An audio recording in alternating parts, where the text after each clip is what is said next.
大家好，刚刚我女儿和这个小姑娘做了一下对比，她们两个对比，她稍微比我女儿高一点，因为我女儿早产，她是足月。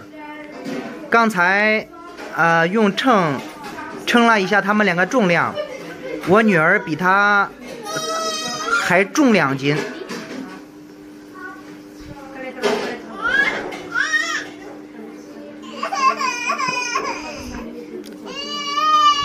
我女儿总是抓她的衣服。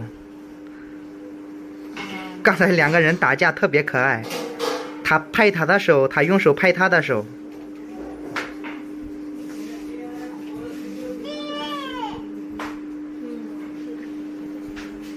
看，这小姑娘。拜拜，拜拜。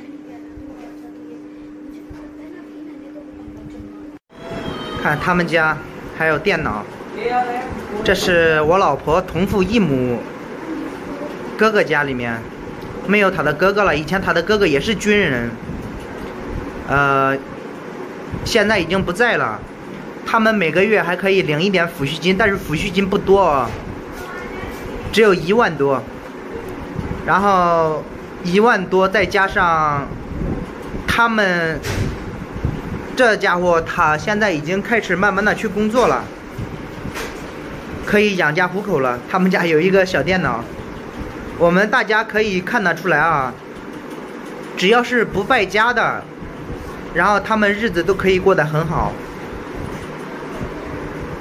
你像我二舅哥，他们每个月的收入可是他们家的很多倍，但是人家过得很好，有吃有喝就行了，还有电脑玩。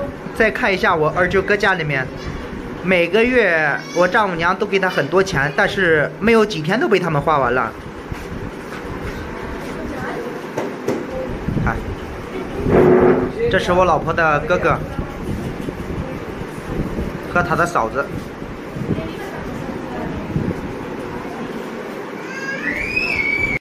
我们现在回到我们家了。我丈母娘可不是一般的脸皮厚，因为刚才去我老婆她同父异母的哥哥家里面，然后我丈母娘说她饿了，她就到别人家里面锅里面看一下，别人锅里面还有一点米，那是我老婆她哥哥的女儿特意给我老婆的嫂子留的，结果我丈母娘吃了。我丈母娘到他们家一点都不客气，前2天特意在我和她面前说，有亲戚是靠不住了，帮不了，因为有钱也不会借给他们，把她说哭了都。我丈母娘在他们家又是吃又是喝的，在他们家吃了1份米，然后回到我们家里面。刚才我老婆说她这个朋友今天忙了8个小时，然后就是在我们家吃晚饭。刚刚我跟我老婆说，我说你去那个买一点那个菜呀什么东西，我老婆到那里买了一点这个，看那里面是那个牛肉酱，还有他们国家的那个叫什么豆做的，巴基斯坦人最喜欢吃这个。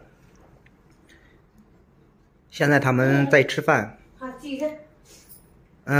我老婆给他这个钱也是按照30%给的，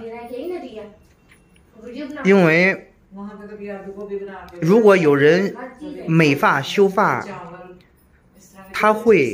他也有授权证书，他就是没有钱去开店，所以这就没事了。他们在那边吃，让我吃我不吃，我在吃这个。这是我自己腌制的菜，这里面是大葱、线椒、大蒜、生姜。我腌制了满满的一罐，现在被我吃的就剩这么多了，特别好吃。前几天我老婆她还吃，这几天不吃了。我老婆说吃多了上火，太辣了。我老婆上一次之前我用醋泡的那个辣椒，她吃着很好吃，现在也不吃了，吃多了她就不吃了。看我女儿在那边睡觉。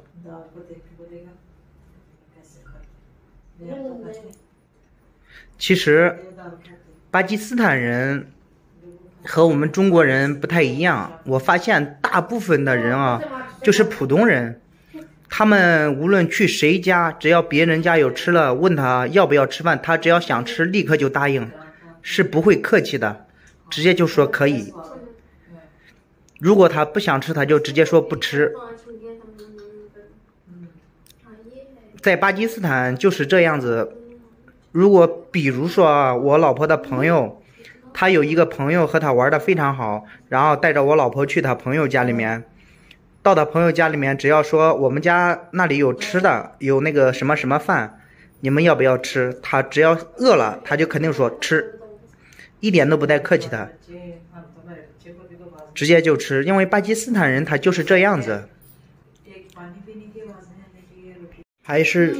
还有就是我们从我老婆她嫂子家回来的时候，在路边买了这个花生米，超好的，原本很大一包到这里，然后我们走着吃着，现在就剩这么多，折合人民币也就2块钱左右，不到2块钱，50卢币的话，现在是1块多，1块8毛钱啊。很满那一袋，刚开始我们走了几分钟，我们4个人吃。我们刚吃完饭，我丈母娘又开始躺在那里了，她也不运动。吃过饭，她除了往那里躺，要么就是往那里坐。刚才我老婆的朋友问我认不认识还有没有结婚的中国男孩，他想和中国人结婚。然后我丈母娘也问我，她说有没有，你给他介绍一个。我说太多了，我在这边认识很多，就是人家在这边工作的，太多了，就是不敢介绍，因为我不了解别人，我去给他介绍，到时候万一有什么问题谁来负责？然后我丈母娘就不说话了。